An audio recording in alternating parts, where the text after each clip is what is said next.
Ashamaa dhaggeeffattootaa fi kabajamtoota keenya. Miidiyaan keenya odeeffannoo wayitaawoo qabachuun kan isin biraan ga'u miidiyaa Kiloliitii. Turtiin keessan hanga dhuma qophiitti nu waliin haa ta'u. Itoophiyaan hariiroo gaarii biyyoota ollaa waliin qabdi. Kabaja lammiileen Afrikaa Bahaa waliif qaban misoomaa fi badhaadhina Afrikaa Bahaaf waliin hojjechuun barbaachisaadha. Muummichi ministeeraa Dr. Abiy Ahmed yaaduma kana kan cimsu biyya ollaa Keeniyaa deemanii turan. Pireezidaantii biyyattii dabalatee lammiileen biyyattii Dr. Abiyyiif simannaa ho'aa godhanii jiru. Keeniyaa qofa osoo hin taane biyyoota ollaa biroo waliin illee hariiroo gaarii akka qabaatu Dr. Abiy Ahmed hojii gaarii hedduu dalaganii jiru. Isaan keessaa muraasa akka fakkeenyaatti yoo kaafne gama humna ibsaan biyyoota ollaa hedduu walitti hidhamanii jiru. Gama daandii wal qunnamsiisuutiinis hojii bal'aan hojjetamee jira. Kanaaf Dr. Abiyyiin nama biyyi keenya biyyoota ollaa waliin ollummaa gaarii akka qabaattu taasisanidha. Kunis hariiroo Itoophiyaa fi Keeniyaa hooggansa muummicha ministeeraa Abiy Ahmed jalatti dagaagaa jirudha. Tumsa naannoo of kennuusaa saboota keenyaaf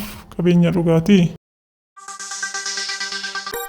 Ajajaan olaanaan koomaandii poostii Gojjam humna finxaaleeyyii xaa'oo biyyee Dambachaa jedhamurraa gara mana fardaa geejjibamee mana kuusaa keessatti kuufame qonnaan bulaaf kennamuuf ture hatuuf dhufe irratti tarkaanfii fudhatee jira. Kutaan waraanaa mana fardaa keessa ture dirqama biratti akka ce'ee odeeffannoo fudhachuun humni finxaaleeyyii humna raayyaa ittisaa fi kallattii adda addaatiin marsee haleeluun haleellaa fi xaa'oo biyyee saamuuf yaalus humni raayyaa tarkaanfii olaantummaa seeraa fudhachuun isaa beekamee jira. Namoota gara jabeeyyii mana fardaa sanaa haleeluu fi saamuuf dhufan keessaa 40 ajjeefamaniiru, 28 immoo madaa'anii jiru. Akka Birgaadir Jeneraal Mallas jedhanitti koreen kun hanga nageenyi uummataa mirkanaa'utti qaamolee nageenya naannoo Amaaraa waliin ta'uun duula seeraa kabachiisuu kan itti fufuudha jedhanii jiru.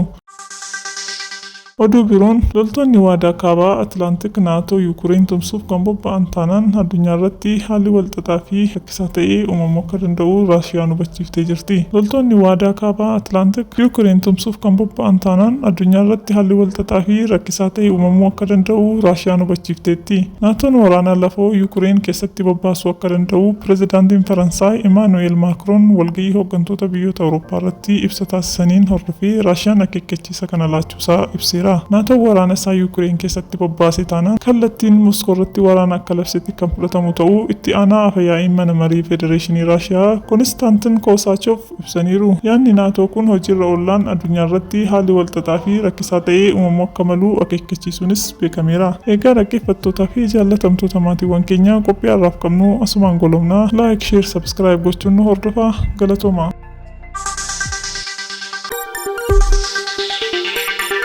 Thank you.